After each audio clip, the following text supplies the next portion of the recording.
अस्सलाम वालेकुम जी। अज के व्लॉग खुश आमदीद। अज गल करांगे आप प्याज के बारे जिहड़ा कि कल लग रहा सी। अज इत्थे पानी वाला सीन नहीं बना क्योंकि एक 11 लेबर ने मुकम्मल ही नहीं सी कीता, कुछ रह गया सी। अज लेबर ने कर लिया जी मुकम्मल। ते नंबर 1 ते इस व्लॉग तुहानूं थोड़ा जिहा दसांगे कि इत्थे साडा अगला प्लान की है। ते दूसरी जिहड़ी अहम गल, लेबर ने मुकम्मल कर लिया लेकिन यह क्यारे का सानूं ना साइज़ का नहीं पता। ते इस वीडियो च एक सोटी की मदद नाल, सिर्फ एक सोटी की मदद तुहानूं दसांगे किसी भी प्लाट का, किसी भी क्यारे का तुसीं साइज़ किवें मालूम करना है। ਤੇ ਆ ਮੇਰੇ ਹੱਥ 'ਚ 1 ਇੰਚੀ ਟੇਪ ਹੈ ਤੇ ਤੁਸੀਂ ਹੁਣ ਜੁਗਾੜ ਵੇਖਣਾ ਅਸੀਂ ਕਿਵੇਂ ਬਿਲਕੁਲ ਪਰਫੈਕਟ 1 ਫੁੱਟ ਦਾ ਵੀ ਫਰਕ ਨਹੀਂ ਹੋਣਾ ਤੇ ਅਸੀਂ ਇਹਦਾ ਸਾਈਜ਼ ਕਰਾਂਗੇ।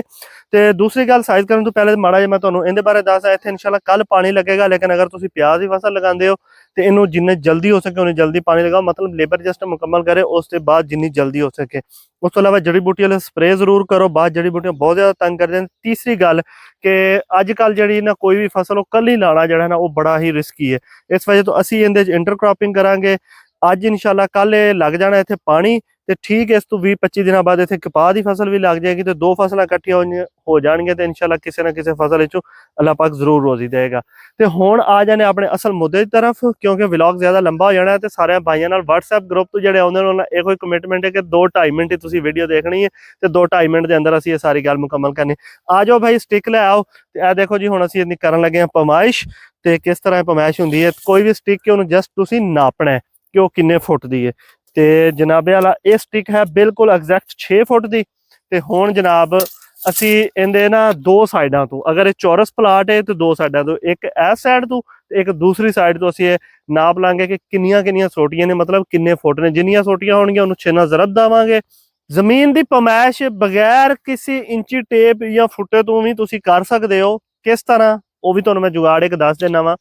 ਆਮ ਤੌਰ ਤੇ ਸਾਡੇ ਕੋਲ ਇੰਚੀ ਟੇਪ ਹੈ, ਅਸੀਂ ਉਹ ਸੋਟੀ ਦਾ ਸਾਈਜ਼ ਕਰ ਲਿਆ ਕਿ 6 ਫੁੱਟ ਦੀ ਹੈ। ਤੇ ਉਸ ਤੋਂ ਬਾਅਦ ਆਸਾਨ ਤਰੀਕਾ ਹੈ, ਲੰਬਾਈ ਜ਼ਰਬ ਚੌੜਾਈ ਤਕਸੀਮ 272.5 ਤੇ ਜਿੰਨਾ ਵੀ ਸਾਡੇ ਕੋਲ ਉਹਦਾ ਜਵਾਬ ਆਏਗਾ ਉਹਨੇ ਮਰਲੇ ਜਗ੍ਹਾ, ਫਿਰ ਉਹਨੂੰ ਅਸੀਂ ਤਕਸੀਮ ਕਰਾਂਗੇ 20 ਤੇ ਉਹਨੀਆਂ ਕਨਾਲਾਂ ਨਿਕਲ ਆਉਣਗੀਆਂ।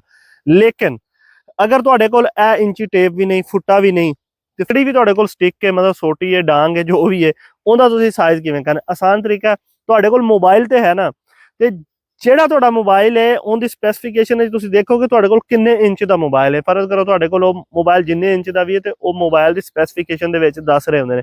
ਤੇ ਆਸਾਨ ਜਿਹਾ ਤਰੀਕਾ, ਤੁਸੀਂ ਇੱਕ ਅਗਰ ਇੰਨੀ ਕੁ ਛੋਟੀ ਲੈ ਲਓ 2 ਫੁੱਟ ਦੀ, ਅਗਰ ਤੁਹਾਡੇ ਕੋਲ 5 ਇੰਚ ਦਾ ਮੋਬਾਈਲ ਹੈ ਤੇ ਉਹਨੂੰ ਫਰਜ਼ ਕਰ ਲਓ 24 ਇੰਚ ਤੁਸੀਂ ਆਪਣੇ ਮੋਬਾਈਲ ਨਾਲ ਹੀ ਨਾਪ ਸਕਦੇ ਹੋ।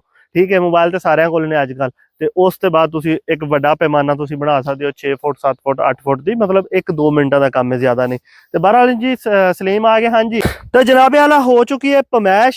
सलीम ने जनाबे वाला एक साइड ते 16.5 स्टिक्स, मतलब कि 16.5 असी 6 ना जरब देना है क्योंकि 6 फुट की सोटी है। तो यह बनता है 99। तो दूसरी साइड ते 50 सोटियां पमैश आईयां ने, उन्होंने असी 6 ना जरब देनी है। तो 300, मतलब है कि 300 जरब 99 असी करांगे।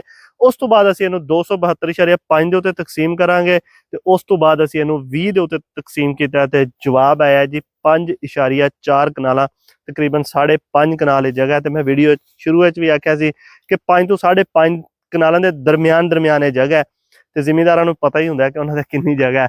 ਤੇ ਬਾਕੀ ਤੁਹਾਨੂੰ ਅਗਰ ਸਾਡੀ ਅੱਜ ਦੀ ਵੀਡੀਓ, ਅੱਜ ਦਾ ਵਲੌਗ ਪਸੰਦ ਆਇਆ ਤੇ ਲਾਈਕ ਕਰ ਦਿਓ, ਸਬਸਕ੍ਰਾਈਬ ਜ਼ਰੂਰ ਕਰਿਓ ਤੇ ਅੱਛਾ ਜਿਹਾ ਪਿਆਰਾ ਜਿਹਾ ਆਪਣੇ ਵਰਗਾ ਕਮੈਂਟ ਕਰ ਦਿਓ ਜੀ। ਇਜਾਜ਼ਤ ਦਿਓ, ਅੱਲਾਹ ਹਾਫਿਜ਼।